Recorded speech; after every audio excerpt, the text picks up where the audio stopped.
Back to live show Vijayawada NTV studio నుంచి వాళ్ళ live show present చేస్తున్నాను. ఆంధ్రప్రదేశ్ కేబినెట్ విస్తరణ పూర్తయింది.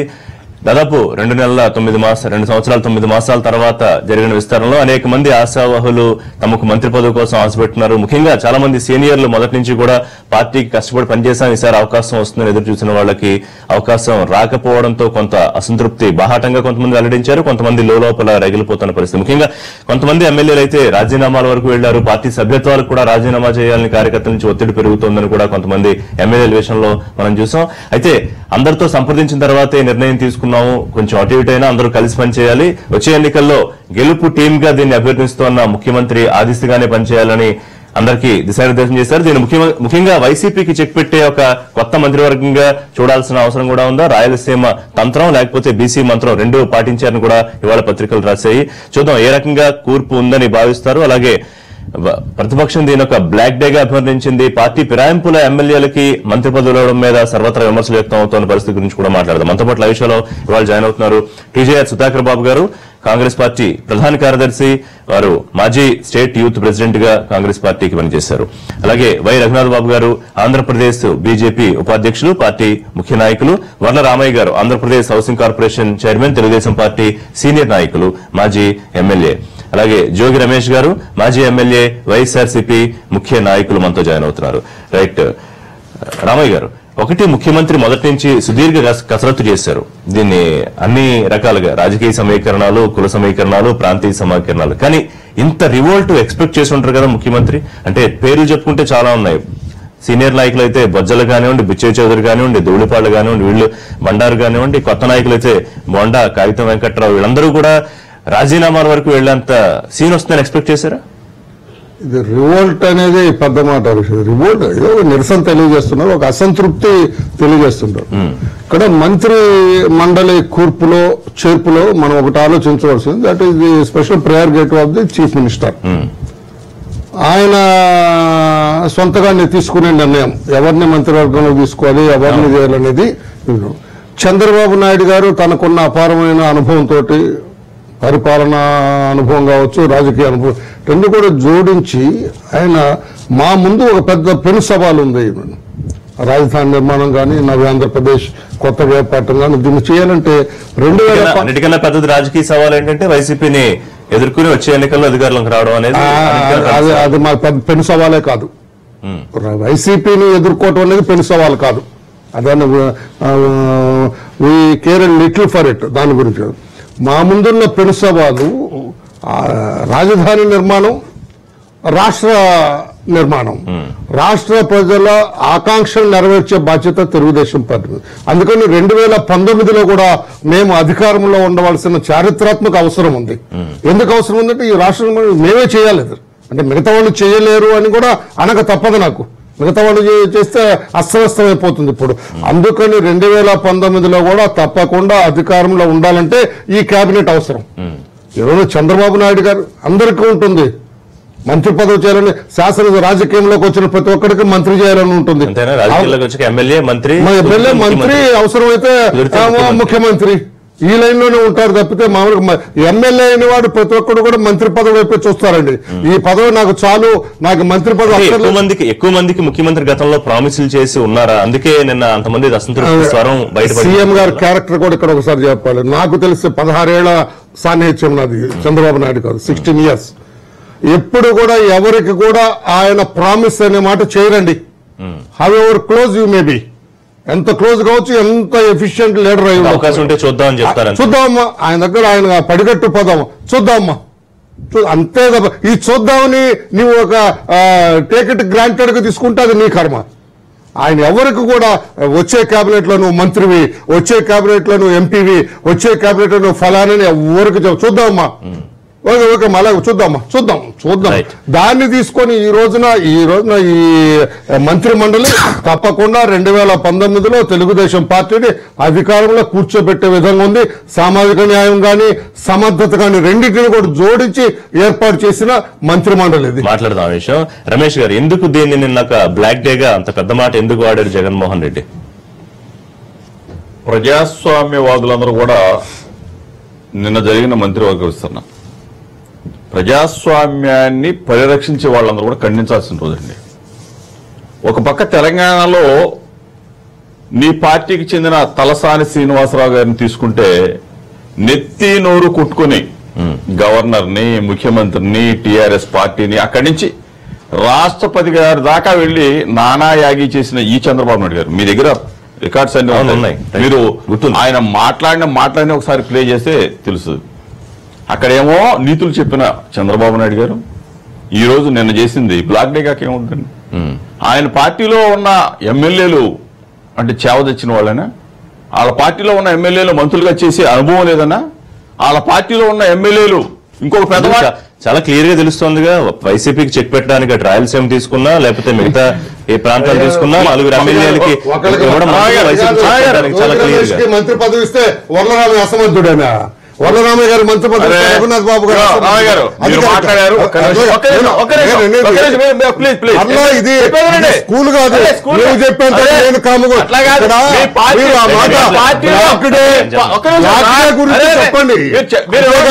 అసమర్థులు రామయ్య గారు మాట్లాడారు, నన్ను మాట్లాడినవ్వండి. ఎందుకు కామెంట్ చేశారని మీ పార్టీలో గెలిచిన వాళ్ళు సమర్థులైతే మంత్రి పదవులుగా ఇస్తారు, అసమర్థులు కాబట్టి.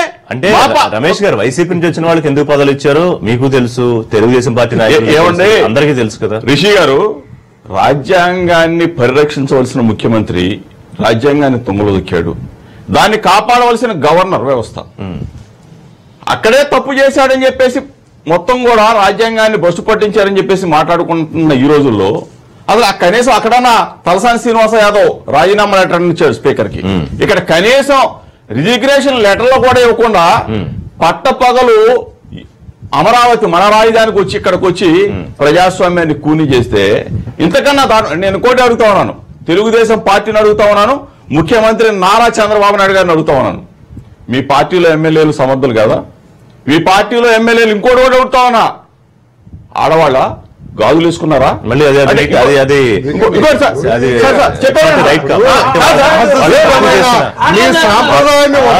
తక్కువ చేసే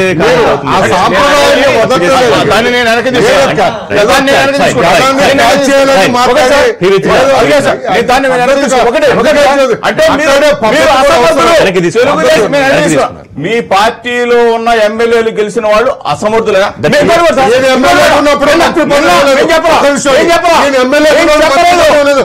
రమేష్ అసమర్థుడా?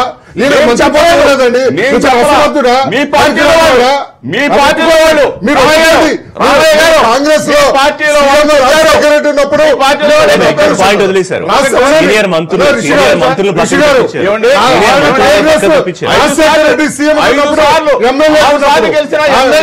ఉన్నప్పుడు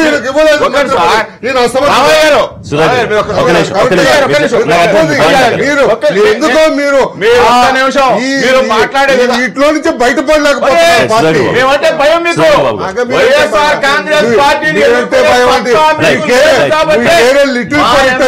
తీసుకొని మీరు రఘువీరారెడ్డి గారు ఆసక్తికరమైన కామెంట్ చేశారు. ఆంధ్రప్రదేశ్ రాష్ట్రంలో ఉన్న ప్రభుత్వం ఇవాళ తెలుగుదేశం పార్టీ వైసీపీ కలిసి ఉన్న ప్రభుత్వం అని ఆ ఎమ్మెల్యేలు మంత్రులుగా రాజీనామాలు చేశారు. ముందుగా చంద్రబాబు నాయుడు గారి కుటుంబానికి నవ్యాంధ్రలో వారు కట్టుకున్న సచివాలయంలో వారి అబ్బాయిని మంత్రిగా చేసుకున్నందుకు శుభాకాంక్షలు. ఎక్స్పాన్షన్ మన రాష్ట్రంలో జరగడం మరొక శుభ పరిణామం, ఆహ్వానిస్తున్నాం. అదే సమయంలో బాధపడుతున్నాం. 13 జిల్లాల ఆంధ్రప్రదేశ్లో సామాజిక న్యాయం జరిగిద్దాము ఈ ఎక్స్పాన్షన్లన్నీ నాలాంటి వాళ్ళం మిగతా రాజకీయ పార్టీలను ఎదురు చూసినాయి. సామాజిక న్యాయం జరిపించడం అనే ఒక సిద్ధాంతపరమైన లైన్ మీదనే తెలుగుదేశం పార్టీ పునాదులు నిర్మించబడినాయి. వెనుకబడిన కులాలకు, దళితులకు, మైనార్టీలకు ప్రాధాన్యత ఇచ్చే మా పార్టీ అని చెప్పారు ఎన్టీఆర్ గారు ఆ రోజు స్థాపించినప్పుడు. ఈ రోజు నా చంద్రబాబు నాయుడు గారి నాయకత్వంలో పూర్తి స్థాయిలో సామాజిక న్యాయం తొంగలో తొక్కబడింది. దాదాపు 60% ప్రాతినిధ్యం ఉంది కదా. ఒక జనాభా నిష్పత్తి ఎంతండి? కాపుల్ని బీసీల్లో మీరు ఇప్పటి నుంచే పరిగణన చేస్తే అసలు బీసీలు, ఎస్సీలు, ఇతరులు అన్ని కలిపి అన్నారు. అదే అంటున్నారండి. ఎస్సీలు 20%, కాపులు అందరికీ, బీసీలు ఇచ్చినటువంటి మీరు సామాజిక సమతుల్యత పాటించలేదనేది సుస్పష్టత జరిగింది. మీరు ఎవరెవరికి ఏ కులాలకు ఇచ్చింది కూడా ఈరోజు పత్రికల్లో చాలా డీటెయిల్ గా ఇచ్చారు. నేను ఆ డిబేట్కి వెళ్ళట్లా. చిన్న సంఖ్య ఆ డిబేట్కి వెళ్ళట్లా. అసలు దళితుల్లో మీరు ఇచ్చింది ఇద్దరికి, ఒక మాలకి ఒక మాదికి ఇచ్చారు. వాళ్ళ జనాభా నిష్పత్తి 21%. దాంట్లో మాలాస్ ఎక్కువ. నీవు ఆ రెండిట్లో మార్చిన నలుగురిలో ఇద్దరిని దళితులను మార్చేశావు. ఇద్దరికే ఇచ్చావు లాస్ట్ టైం, కిషోర్ గారికి, అవతల పీతల సుజాతకి, ఇద్దరిని మార్చేశాడు. అదే సందర్భంలో ఇక్కడ దేవినేని ఉమా గారి మీద కంప్లైంట్లు వచ్చినాయి, పత్తిపాటి పుల్లారావు గారి మీద కంప్లైంట్లు వచ్చినాయి, అచ్చెన్నాయుడు గారి మీద కంప్లైంట్లు వచ్చినాయి. నీకు అనేక మంది నీ తోటి మంత్రుల మీద చాలా అవినీతిపరమైన ఆరోపణలు వస్తే వాళ్ళు ఎవరిని కదిలించకుండా ఇద్దరు దళితులు మార్చేశారు. అక్కడ బొజ్జార్లు గోపాలకృష్ణ గారిని మార్చేశారు. నేను చెబుతున్నానండి, జాతీయ పార్టీలకు ప్రాంతీయ పార్టీలకు ఉన్నటువంటి స్పష్టమైనటువంటి మార్పు తేడా ఇక్కడ సుస్పష్టమైంది. జాతీయ పార్టీలో జవాబుదారీతనం ఉంటుంది. ఇక్కడ సుధాకర్ బాబు జాతీయ పార్టీలకు ఢిల్లీ నుంచి ఆదేశాలు రావాలి. అదే జాతీయవాదం అనేది చాలా పవిత్రమైందండి. జాతీయ పార్టీ అనేటువంటిది జవాబుదారీతనం ఎక్కువ ఉంటుంది. ఇక్కడ సుధాకర్ బాబు గారు తప్పు చేసినా, లేకపోతే రఘువీరెడ్డి గారు తప్పు చేసినా వెంటనే దాన్ని ఢిల్లీకి మోసి సోనియా గాంధీ గారి దగ్గరికి, అమ్మా ఇటు జరుగుతుందమ్మా, పలానా మాలవికి ఇవ్వలేదమ్మా, లేదా మాదివులకి ఇవ్వలేదమ్మా, లేకపోతే ఇక్కడ ముస్లింలకి ఇవ్వలేదమ్మా, మేము పాపులేషన్ వెళ్తామో ఒక డెలిగేషన్ వెళ్తుంది. వెంటనే సోనియా గాంధీ గారు దాన్ని ప్రశ్నిస్తారు. ఇక్కడ చంద్రబాబు నాయుడు గారు ప్రశ్నించేది ఎవరు? కానీ కొత్త రకమైనటువంటి వాతావరణం ఈ రోజు ఆంధ్రప్రదేశ్ రాజకీయాల్లో ఉత్పన్నమైంది. చంద్రబాబు నాయుడు గారిని ప్రశ్నించేటువంటి వాయిస్లు బయటకు వచ్చినాయి. అవసరమైతే సొంత పార్టీ క్రమశిక్షణ తప్పారంటారా? క్రమశిక్షణ లేదు, భయం లేదు. ఎందుకంటే మీరు ధనాన్ని చూసి ఎమ్మెల్యే సీట్లు ఇచ్చారు, మీరు వ్యక్తి స్వామ్యాన్ని చూసి ఎమ్మెల్యే సీట్లు ఇచ్చారు. ఇప్పుడు అదే మెడ మీద కత్తి అయింది. ఈ రోజు నా చింతమనేని ప్రభాకర్ నువ్వు కాపాడావు. అతను ఒక వనజాక్షి లాంటి కొత్త పార్టీ పెడతానంటున్నాడు. అసలు ఒక రీజనల్ పార్టీలో ఉండే ఒక ఎమ్మెల్యే నువ్వు నిన్న అతను అవినీతి పాల్పడితే నువ్వు అడ్డదిడ్డంగా కాపాడితే ఈ రోజున పరిస్థితి కదా. క్రమశిక్షణకు మారిపోయారని చెప్పుకునే తెలుగుదేశంలో బాహాటంగానే విమర్శలు చేయడం, కాపులు గొంతుకేశారని విమర్శలు చేశారు. మీరు గమనిస్తే మాట్లాడింది మనం ఆలోచన చేస్తే కొంచెం రాజకీయంగా అనుభవం ఉండొచ్చు, కానీ జనాభా ప్రాతిపదికన మంత్రి పదవి ఇవ్వాలని మాట్లాడుతున్నాడు. I don't think no it has return, there is no hard and fast. అది అవదు. మరి కమ్మారు అతి తక్కువ మంది ఉంటారు మన రాష్ట్రంలో, తప్పయ్యా. మీరు కూడా ఒక పార్టీకి వైఎస్ఆర్ గారు ముఖ్యమంత్రిగా ఉన్నప్పుడు, కిరణ్ కుమార్ రెడ్డి గారు ముఖ్యమంత్రి ఉన్నప్పుడు, రోసయ్య గారు ముఖ్యమంత్రి ఉన్నప్పుడు ఈ 13 జిల్లాల నలుగురికి ఇచ్చారండి. 2 మాలలకి 2 మాదిగలకి ఇచ్చిన కాంగ్రెస్, 6గురికి ఇచ్చిన రోజులు ఉన్నాయి కాంగ్రెస్ లో. జిల్లాలో 6 ఎస్సీలకు ఇచ్చారు కాంగ్రెస్ లో. పల్లెకారులో నుంచి ఆపమానండి గారికి ఇచ్చారు. తర్వాత కన్నా లక్ష్మణ గారికి ప్రశ్న నాకేస్తే సమాధానం. ఇంకా చాలా అంశాలు ఉన్నాయి మీరు చెప్పాల్సింది. ఓవరాల్ గా కూర్పుని ఎట్లా చూస్తున్నారు? ఇప్పుడు ఈ అసంతృప్తి స్వరాలు కూడా ఎక్కువగానే ఉన్నాయి. సామాజిక న్యాయం అదే అందరిని కలుపుకోవడం అనేది నాకు తెలిసి అసలు చంద్రబాబు గారితోనే మొదలైంది. అంటే జాగ్రత్త తీసుకోవటం. కాబట్టి ఆయనకి ఎవరు ఒకళ్ళు చెప్పాల్సిన అవసరం లేదు. అయితే కొన్ని కులాలకి రాకపోవడానికి కారణం ఏంటంటే ఇప్పుడు ఈ విభజించబడిన రాష్ట్రంలో మంత్రుల సంఖ్య తగ్గింది. కంబైన్డ్ స్టేట్ అయితే ఎక్కువ ఉంటాయి. రేపు బహుశా ఇక్కడ కూడా ఎమ్మెల్యే సీట్లు పెరిగినాక ఇంకొక 7-8 మంది మంత్రులు చేర్చుకోవచ్చు. అప్పుడు ఎవరైనా రాని కాస్టులు ఉంటే వాళ్ళని కూడా చేసుకోవచ్చు భవిష్యత్తులో. కానీ ఇప్పుడున్న లిమిటెడ్ దీనిలో ఇంతవరకు చేశారు. అయితే దీనిలో చంద్రబాబు నాయుడు గారు తీసుకున్నంత జాగ్రత్త మేము జోక్కోడు అనుకుంటుంటాం. ఆయన కారులో కూర్చునేటప్పుడు కూడా మిగిలిన ఏ కాస్టులు కూర్చున్నారు అని చూస్తారు ఒకప్పుడు అనుకునేవాళ్ళం. అందుకని ఆయనకి అంత జాగ్రత్తగా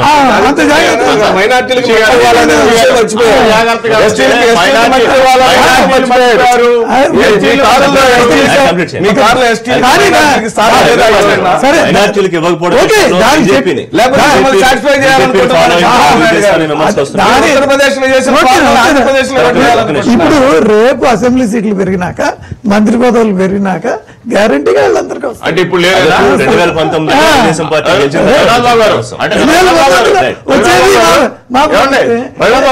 ఒక్క నిమిషం.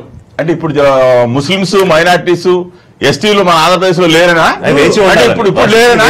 అంటే 175 కాన్స్టిట్యూన్సీలు ఇప్పుడు లేరనా? 225 పెరిగితే వస్తాయని అంటున్నారు. 175 కాన్స్టిట్యూన్సీలో ముస్లిం, మైనార్టీలు, ఎస్టీలు లేరనా? ఆ కూర్పులో సాధ్యం కాలేదు. అంటే నేను జలీల్ ఖాన్ కానివ్వండి, చాంద్ పాషా వీళ్ళందరూ కూడా మాట్లాడారు, ఎందుకు పరిగణలోకి తీసుకోలేదు, దీని గురించి ముఖ్యమంత్రి గారు క్లారిటీ కూడా ఇవ్వలేదని వాళ్ళు కొంత బాధ. దురదృష్టం ఏంటంటే టీడీపీ నుంచి ఒక ముస్లిం కూడా గెలవకపోవడం కూడా ఒక దురదృష్టం. తీసుకున్నారు కదా సార్ మీరు, ఆదినారాయణ రెడ్డి గారికి ఇచ్చి అమర్నాథ్ రెడ్డి గారికి ఇచ్చి ఏమి ఇక్కడ సరే ఏదేమైనా చాంద్ భాషకి ఇచ్చుండాలి. ఓకే, ఏదేమైనా నేను చెప్పొచ్చేది ఏంటంటే ఈ విషయంలో, ఈ జాగ్రత్త విషయంలో చంద్రబాబు నాయుడు గారు నన్ టు సెకండ్ ఉన్నాను. రైట్. రామయ్య గారు, తీవ్రమైన విమర్శ, పార్టీ ఫిరాయించిన ఎమ్మెల్యేలు రాజీనామాలు చేయకుండా మంత్రులుగా ఎట్లా చేస్తారు, దీనికి ఏ రకంగా సమర్థించుకోగలుగుతుంది తెలుగుదేశం పార్టీ? ఎందుకంటే పక్క రాష్ట్రంలో చంద్రబాబు నాయుడు గారు చాలా తీవ్రమైన విమర్శలు చేశారు, గవర్నర్ వ్యవస్థ గురించి ప్రశ్నించారు, సరే కేసీఆర్ గారి మీద చాలా తీవ్రమైన విమర్శలు చేశారు. మరి వాడు అదే పని మీరు చేస్తే మిమ్మల్ని కూడా అడుగుతారు. తప్పకుండా అండి. ఇప్పుడు ఆ రోజున తలసాని శ్రీనివాస్ యాదవ్ గారు మంత్రిగా ప్రమాణ స్వీకారం చేసిన రోజున మేము దాన్ని తప్పు మట్టిన మాట వాస్తవం, మేము తప్పు పట్టలేదు, అప్పుడు ఓకేను. దానికి తరిగిన తర్వాత అది రాజ్యాంగంగా కూడా ప్రశ్నించబడటం జరిగింది. రాజ్యాంగాన్ని భిన్నంగా వ్యవహరించారు అని కూడా ప్రశ్నించడం జరిగింది. గవర్నర్ గారు కూడా 10 దఫాలు దాని మీద చర్చించడం జరిగింది. ఇదంతా కూడా జరిగిన తర్వాత తలసాని శ్రీనివాస యాదవ్ గారిని తొలగించడం జరగలేదు. ఓకే, తొలగించడం జరగలేదంటే ఏమవుతుంది మనకు? సో మంచి అది ఇక్కడ ప్రెసిడెంట్స్ ఉంటాయండి, ప్రెసిడెంట్స్ కూడా మనం పరిగణలోకి తీసుకోవాలి. ప్రాక్టీసెస్ కూడా ప్రెసిడెంట్స్ గా తీసుకోవచ్చా? నేను అది అట్లా కాదు, బ్యాడ్ ప్రాక్టీస్ అంటే ప్రెసిడెంట్స్ కూడా కొన్ని తీసుకోవాల్సిన అవసరం ఉంటుంది. అక్కడ తలసాని శ్రీనివాస్ యాదవ్ గారిని ఇమ్మీడియట్ గా తొలగించి 3 ఏళ్ళైంది ఆయన మినిస్టర్ గా కంటిన్యూ అవుతున్నారు. చిన్న డౌట్, ఇంతకు ముందే మంత్రివర్గ విస్తరణ జరగాల్సి ఉండేది, కానీ గవర్నర్ గారు ఇదే పాయింట్ మీద అభ్యంతరం వ్యక్తం చేసినందుకు ఆలస్యం అవుతోందని అందరూ విన్నమాట. కానీ గవర్నర్ గారు ఇవాళ ఒప్పుకోవడానికి కారణం ఏమిటి? ఏమై ఉంటుందంటారు? మేము తెలుగుదేశం పార్టీ సాక్షాత్తు చంద్రబాబు నాయుడు గారు కూడా అట్లా చేయకుండా ఉండవలసిందని గవర్నర్ గారిని కోరిన మాట కూడా నిజమేది. 3 years క్రితం ఇది 2014లో ఇది జరిగినప్పుడు. కానీ ఈ రోజు కూడా దాని మీద ఒక స్పష్టమైన ఆన్సర్ రాలేదు, అక్కడ స్పష్టమైన తీర్పు రాలేదు. కాన్స్టిట్యూషనల్ వ్యవస్థ కూడా దాని గురించి మాట్లాడటం జరగలేదు. ఇప్పుడు డైరెక్షన్స్ ఇచ్చినా కూడా ఇప్పుడు నువ్వు గొప్ప చెట్టు ముందా విత్తు ముందా అనే సామెత ఈ రోజున మన భారతదేశ రాజకీయ వ్యవస్థలో ఉన్నది. ఇది ఒక సందర్భంగా పర్యటనలో కామెంట్ చేశారు, కానీ చట్టం రూపొందించడానికి మాత్రం ఆయన చొరవ తీసుకోలేదు. పార్టీ మారగానే ఆటోమేటిక్ గా ఎమ్మెల్యే రద్దయ్యేటట్టు ఒక చట్టం తీసుకురావాలని వారే వ్యాఖ్యానించారు తెలంగాణలో. ఒకటి లీగల్ గా, టెక్నికల్ గా అది కరెక్ట్, దీనిలో అనుమానం లేదు. అది కాకపోయినట్టయితే అన్ని తెలిసిన గవర్నర్ గారు ఎందుకు చేస్తారు? కాబట్టి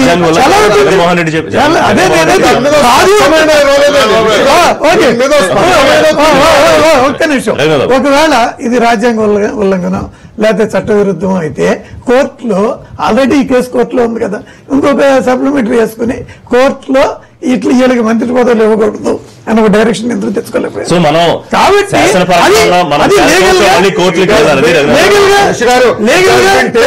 ప్రెసిడెంట్ అక్కడ 3 years నుంచి జరగలేదు కనుక మనం చేయటంలో తప్పు లేదన్న లైన్ లో తీసుకోవడం జరిగింది. అంతే. అక్కడ తలసాని శ్రీనివాస్ యాదవ్ గారిని తొలగించిన తర్వాత మేము మంత్రి పదవి ఇచ్చినట్టయితే మనకు తప్పు అవుతుంది. తొలగించలేదు కనుక కోర్టులో ఉన్నా కూడా దానికి తక్షణ న్యాయం జరగలేదు కనుక, ఒక రూల్ మనకు రాలేదు కనుక తప్పకుండా జరిగింది కరెక్ట్ అని మనం పరిగణ తీసుకోవాలి. ఇంతకన్నా ఘోరమైన పరిస్థితులు రావండి. ఎందుకంటే ఇప్పుడు పెద్దలు మాట్లాడారు, సమర్థించుకోవటానికి కూడా అసలు బాధపడే పరిస్థితి. చంద్రబాబు నాయుడు గారిని సమర్థించాలంటే రామయ్య గారికి మాట్లాడవు, రఘునాథ్ బాబు గారు పక్క పార్టీ అంటే వాళ్ళిద్దరు అడ్జస్ట్మెంట్ పార్టీ కాబట్టి ఆయన కూడా మాట్లాడవు. ఎందుకంటే ఇంతకన్నా ఘోరం ఇంకోటి ఉండదు. ఓ పక్కన తిట్టి కేసీఆర్ గారిని, ఓ పక్క గవర్నర్ గారిని తిట్టి ఎన్ని మాట్లాడినారో అన్ని మాట్లాడినారు. ఆ మాట్లాడిన తర్వాత ఈయన కూడా ఈ విధంగా అంటే మన రాష్ట్ర ప్రజలు తిట్టరా? నేను జరిగిన అదే గవర్నర్ ఈ రోజున ప్రమాణ స్వీకారం చేయింది.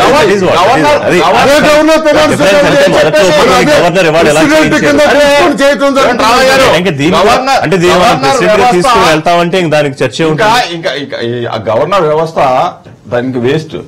ఆయన వచ్చేసి గవర్నర్ గారు వచ్చేసి ఎక్కడో అంటే పెద్ద మాట మాట్లాడొస్తే నిజంగా ఒక విధంగా చెప్పాలంటే లేదండి రాజ్యాంగ పదవులు మీరు రాజ్యాంగ పదవులు ఒకటే చెప్తా ఉన్నాను మాట్లాడేస్తారు. అరే గవర్నర్ వ్యవస్థ ఏం సార్, మనం ప్రశ్నించాం, మన ముఖ్యమంత్రి ప్రశ్నించాడు, మన ముఖ్యమంత్రి ప్రశ్నించాడండి ఆ రోజున హైదరాబాద్ నడిబొడ్డు వెళ్ళి పేద మీటింగ్ చెప్పాడు, ప్రశ్నించాడు అక్కడ గవర్నర్ వ్యవస్థని. తప్పు చేసి సమర్థించుకోవడానికి ఇంత తండాలు పడతా ఉంటే విషయం ఒక్కటి, మేము తిట్లా చంద్రబాబు నాయుడు గారు, మేము తిట్టట్లా, వాళ్ళ పార్టీలో ఉన్న ఎమ్మెల్యేలు సీనియర్లు తిడతా ఉన్నారు నిన్న. రైట్, అదే మాట్లాడతాం. చిన్న బ్రేక్ తీసుకుందాం. బ్రేక్ తర్వాత సొంత పార్టీలో అసంతృప్తి గళాలు చల్లారుతాయా, ఆల్ ఈజ్ వెల్ అనే పరిస్థితి ఉంటుందా, లేకపోతే మరింత ఫ్లేర్ అప్ అయ్యే అవకాశం ఉంటుందా? బ్రేక్ తర్వాత చెప్తాం. స్టేట్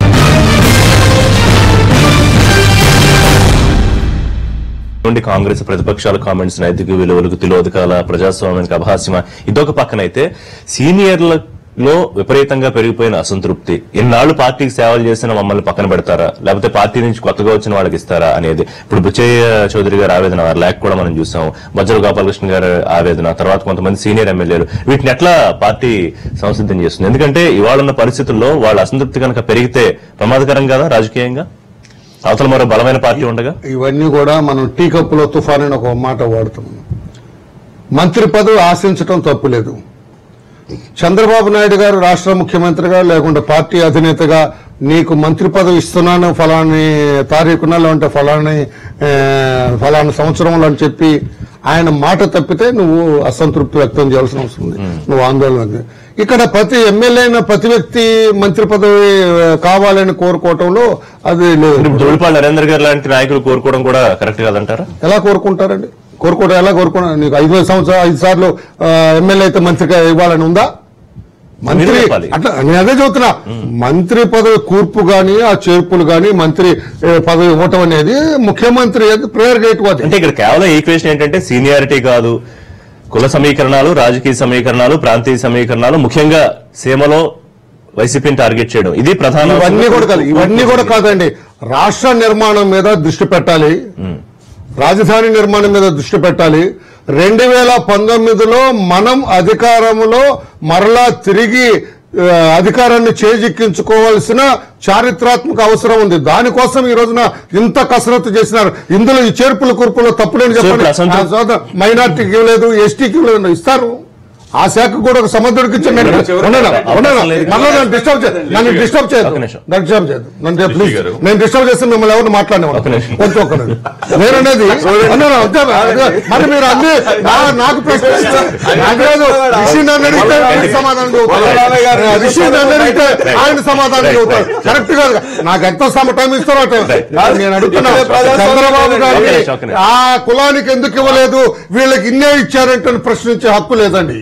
కాకపోతే ఇందాక అన్నట్లుగా వాళ్ళు కూడా ఒప్పుకోవాలి, ఈ సామాజిక సమీకరణలు చేయటంలో చంద్రబాబు గారిని మించిన నాయకుడు లేడండి.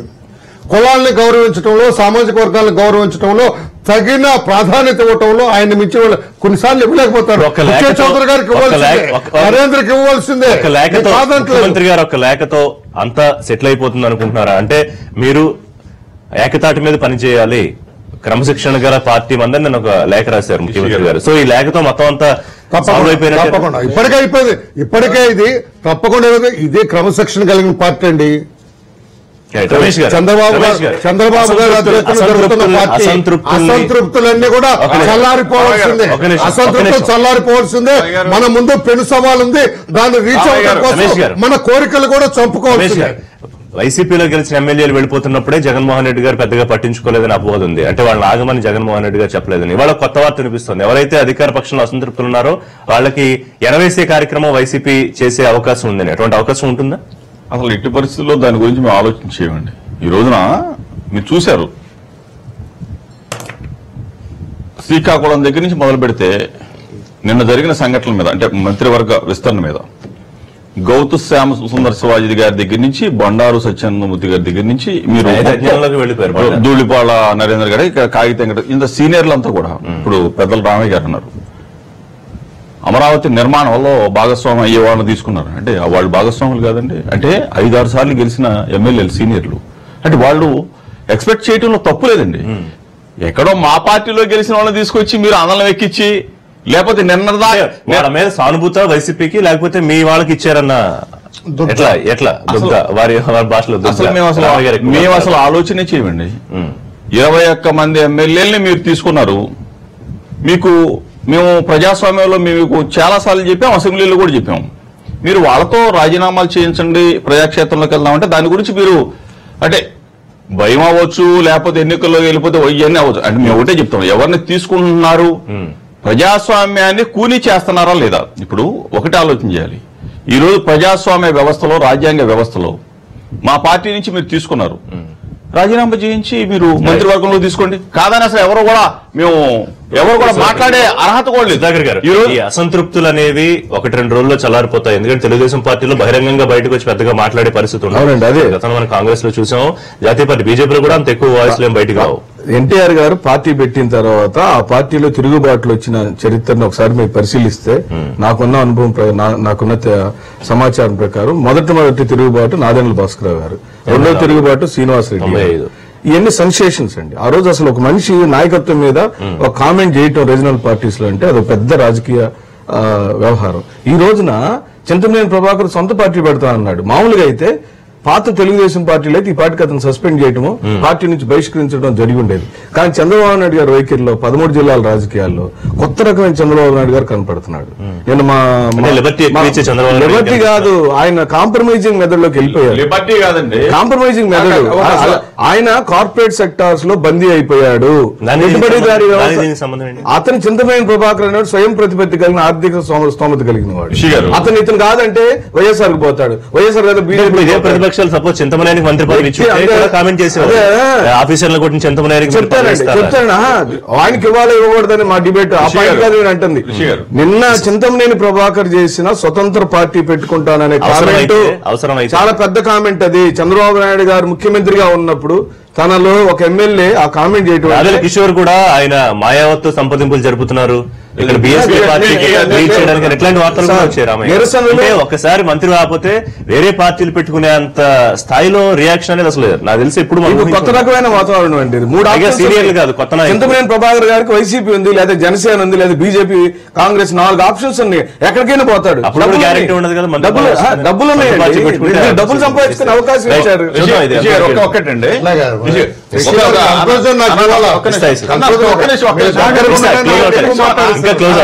చివరిలో ఒక మాట చంద్రబాబు నాయుడు గారిని ఇంతమంది ప్రశ్నిస్తే వాళ్ళని ఒక్క మాట కూడా అనే పరిస్థితులు చంద్రబాబు నాయుడు గారు లేదు. ఎందుకంటే తప్పుడు జరిగింది కాబట్టి. అంటే చూస్తున్నారా, ఇంతకు ముందు చంద్రబాబు నాయుడు గారు అయితే తప్పనిసరిగా వాళ్ళ మీద యాక్షన్ తీసుకునేవాడు.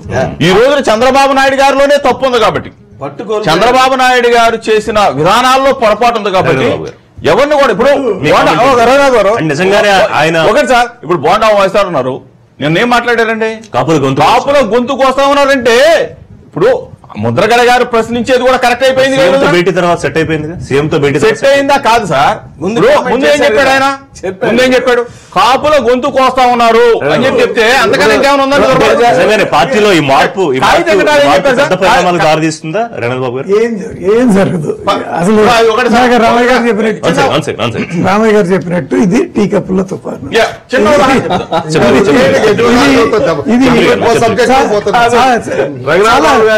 చాలా తొందరగానే సెటిల్ అయిపోతుంది. కాకపోతే ఏంటంటే వాళ్ళు అనుచరులు ఉంటారు కదా, అనుచరులు కొంత రెచ్చగొట్టి ఏంటి అదేంటి అనుచరుల కోసమే నాయకులు అనుచరుల కోసం నేను అంటలా, వాళ్ళు రెచ్చగొట్టినప్పుడు మన మనసు అట్లా ఆగుతా ఉంటుంది. ఒక పక్క డిసిప్లిన్, కానీ ఇది ఎక్కువ రోజులు ఇట్లాగా ఏముండదు. ఈ 2-3 రోజుల్లోనే మొత్తం సెటిల్. రిషి గారు ఈ సబ్జెక్ట్ ఇక్కడ రావుల కిషోర్ బాబు గారు కానీ చింతమనేని ప్రభాకర్ గాని ఎంత ఆవేశపడాల్సిన అవసరం లేదండి. ఆయన రావడంతో ఆయనకు మంత్రి పదవి ఇచ్చి గౌరవించారు. చింతమనేని ప్రభాకర్ గారిని కూడా ఎక్కువ గౌరవించడం ఎక్కువగా ఉన్నారు. పార్టీ కూడా పలు సందర్భాలు ఆయన బాగా గౌరవించడం జరిగింది. చంద్రబాబు నాయుడు గారు గతంలో కంటే ఈ బికేమ్ సో స్ట్రాంగ్. మా వాళ్ళు ఏదో మెత్తబడ్డారు. గతంలో కంటే he became very strong politically. నవ్వకూడదు ఇక్కడ మనం వెకిలిగా వరలరామయ్య మాట్లాడుతూ నువ్వు వెకిలిగా నవ్వితే నేను మాట్లాడిస్తాను. నేను అట్లా కాదు, ఒక పాయింట్ క్యాప్చర్ బాధ్యత. అందుకే మీరు ఎటు కాకుండా పోయినారు. 67 మంది ఎమ్మెల్యేలు ఉంటే ఎటు కాకుండా పోయినారు. మీరు ఆ వెకిలి చేసుకోవద్దు.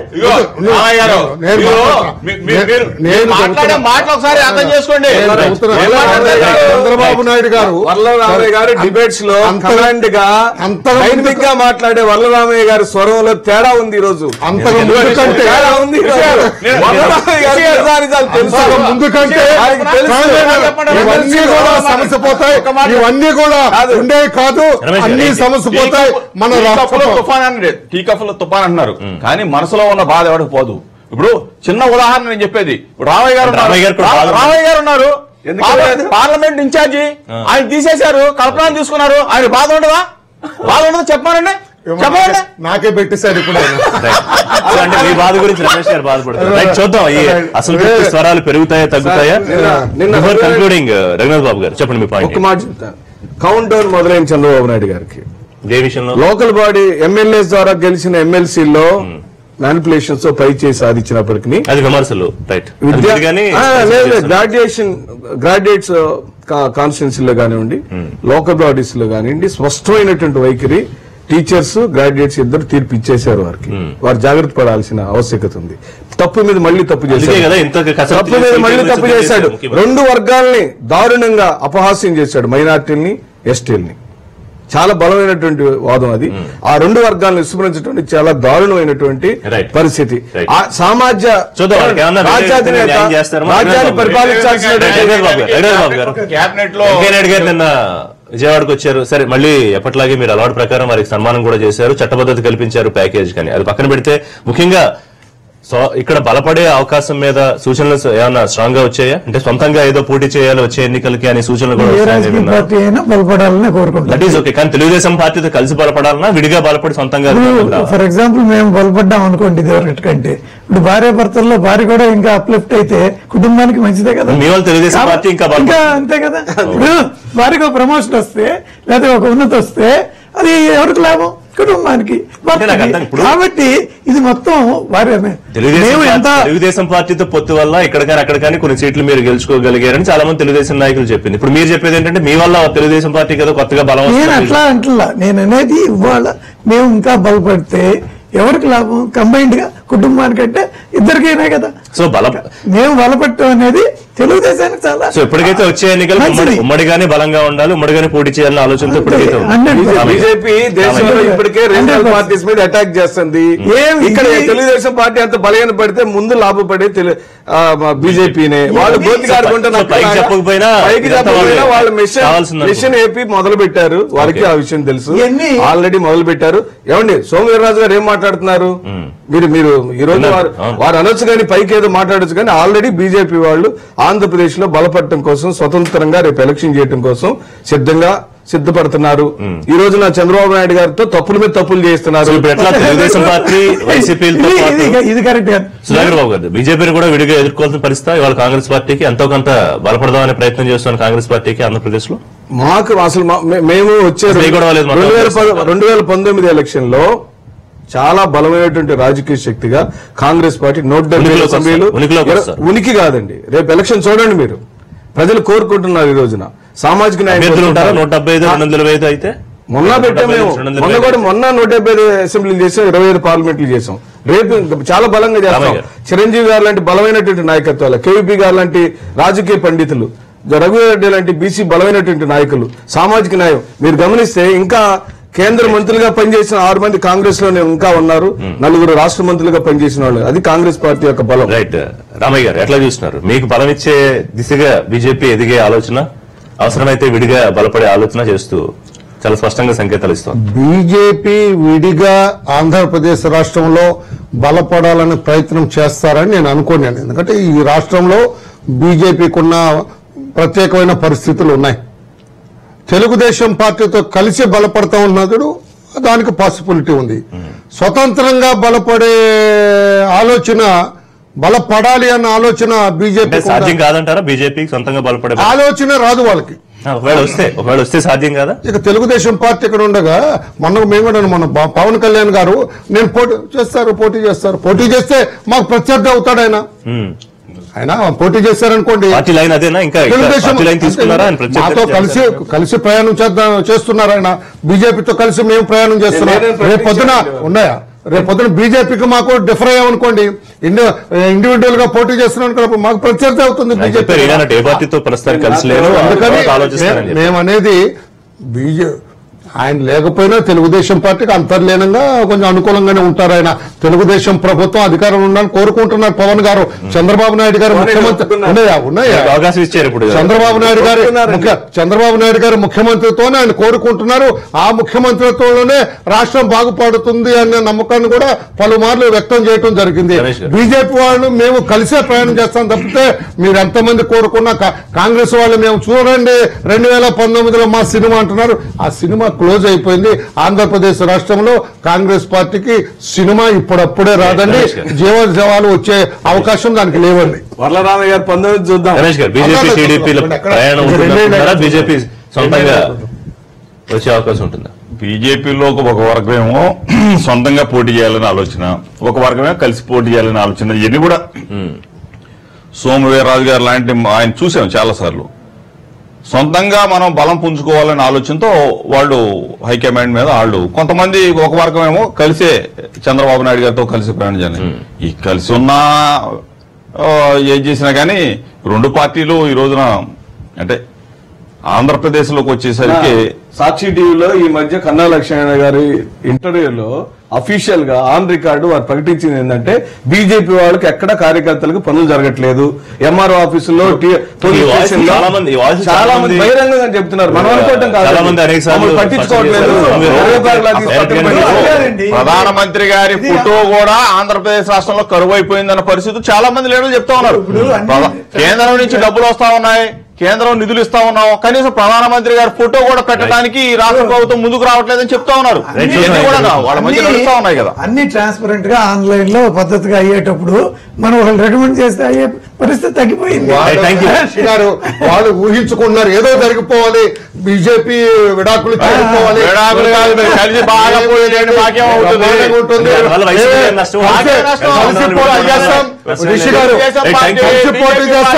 అధికారంలోకి వస్తాం, మరలా మేము ఉమ్మడిగా పరిపాలన చేస్తాం. థ్యాంక్ యూ రమేష్ గారు, థ్యాంక్ యూ రామయ్య గారు, థ్యాంక్ యూ రంగనాథ్ గారు, థ్యాంక్ యూ సుధాకర్ బాబు గారు.